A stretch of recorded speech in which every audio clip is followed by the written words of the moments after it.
आज हम डिस्कस करने वाले हैं फ्लॉवर के जो 2 साइकिल हैं उनमें से एक साइकिल के बारे में। यहाँ 2 साइकिल मैं इस रेफ़रेंस में बोल रहा हूँ क्योंकि फ्लावर को हम एक्सेसरी और नेसेसरी टाइप के साइकिल्स में भी बाँट सकते हैं। मेन जो 4 साइकिल्स हैं उनके बंडल बना सकते हैं। एक्सेसरी साइकिल में हम रखने वाले हैं जो सपोर्ट करने वाले रहेंगे रिप्रोडक्टिव पार्ट्स को, जैसे कि कैलिक्स और कोरोला। कैलिक्स और कोरोला दोनों मिल करके एक्सेसरी यानी कि सहायक अंग के तौर पे काम करने वाले हैं। इन दोनों साइकिल्स को हम आज के लेक्चर में स्टडी करेंगे। बाकी के जो रेस्टिंग जो पार्ट हैं, जो दूसरा जो साइकिल है जिसको नेसेसरी या रिप्रोडक्टिव साइकिल कह रहे हैं, जिनमें आपके एंडोसियम और गाइनोसियम है, उनको सेपरेटली अपन स्टडी करेंगे। तो हम स्टार्ट करें और देखें कि कौन सा साइकिल कहाँ पे होता है। तो आप देख पाओगे कि जो आपका ये वाला साइकिल है, इसको हम कैलिक्स कहते हैं और ये आपका ग्रीन कलर का होता है। और ये वाला जो साइकिल है इसको हम कोरोला कहते हैं और ये कलरफुल होता है। तो ये ग्रीन पार्ट वाला साइकिल और ये कलरफुल पार्ट वाला साइकिल जो दोनों के दोनों एक्सेसरी साइकिल में काउंट होते हैं, इनको हम लेने वाले हैं। तो एक एक करके स्टडी करते हैं। देखिए कैलिक्स नंबर 1 हम कैलिक्स को लेते हैं। तो कैलिक्स जो है वो अपने आप में ग्रीन होता है, इसमें तो कोई है ही नहीं, कोई शक नहीं है। लेकिन सेपल्स से मिलके बनने वाली इस यूनिट को हम जिसको हम कैलिक्स कह रहे हैं, इसको हम पॉलीसेपेलस और गैमोसेपेलस की फॉर्म में भी जानते हैं। यानी कि जो सेपल्स फ्री हों वो वाली कंडीशन, वो जो सेपल्स एक दूसरे से जुड़े हुए हों वो कोई भी शेप बना सकते हैं। तो ये आपका एक तरीके का कोहेजन हो जाता है, यानी कि सेपल्स का आपस में एक दूसरे से जुड़ना। ठीक वही कंडीशन हमें कोरोला में भी देखने को मिलने वाली है।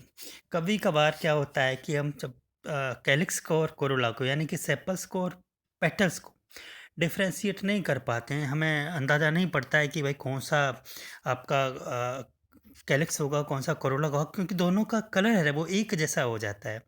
पेटेलॉइड हो जाते हैं, रंगीन हो जाते हैं, जिनको दलाब भी कहते हैं। तो उस कंडीशन में हम उसे पेरियंथ यानी कि परदल पुंज कहते हैं। तो परदल पुंज के और सी दोनों से मिलके बनता है। के और सी को आप साथ में रख लीजिए, तो जो बनेगा वो आपका परदल पुंज रहेगा। तो अब हम देखते हैं क्या कैलिक्स या जिसे बाह्यदल पुंज भी कहते हैं, वो मॉडिफाई भी हो सकता है, और यदि मॉडिफिकेशन है तो वो किस किस तरीके का मॉडिफिकेशन आपको देखने को मिलने वाला है। तो मॉडिफिकेशन हमारा कैलिक्स का पेपस की फॉर्म में मिल सकता है।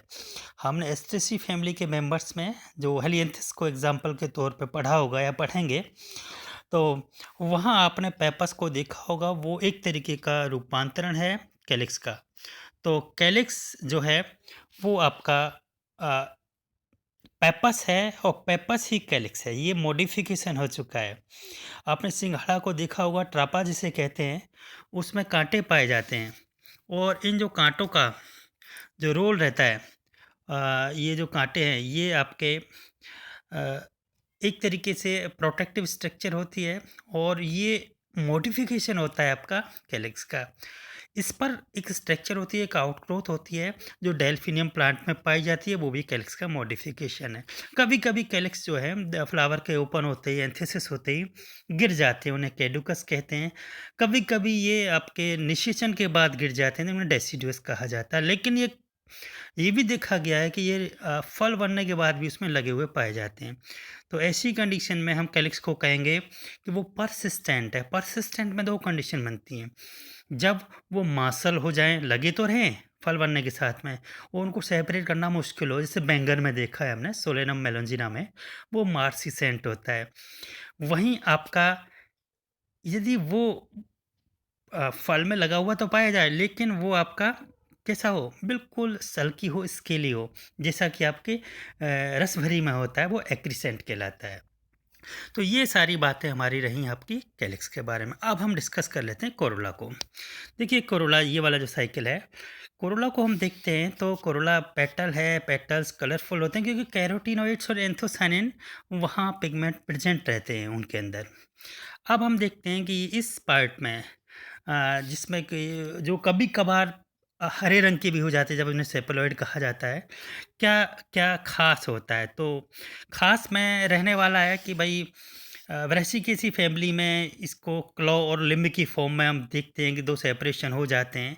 रेफिनस को एग्ज़ाम्पल के तौर पे ले सकते हैं, मस्टर्ड को एग्ज़ाम्पल के तौर पे ले सकते हैं, ये सारी बातें होती हैं। पॉलीपेटलस और गेमोपेटलस कंडीशन यहाँ भी दिखेगी, जब आपके पेटल्स फ्री हों, जब आपके पेटल्स जुड़ जाएँ, तो ये कंडीशन यहाँ नज़र आएगी। साथ में इनकी फ़ॉर्म भी होती है, यानी कि जैसे कि क्रूसिफ़ॉर्म, क्रॉस फ़ॉर्म में भी अवस्थित हों। ब्रासिकेसी फैमिली का टिपिकल ये कैरेक्टर है।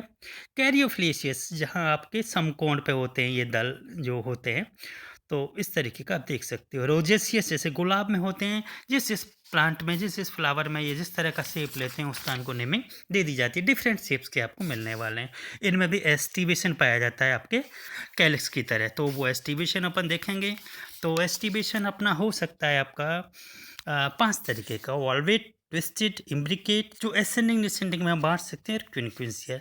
इस तरीके से इनका अरेंजमेंट आपस में रहता है। कभी कभी ये मॉडिफाई भी हो जाता है कोरोला।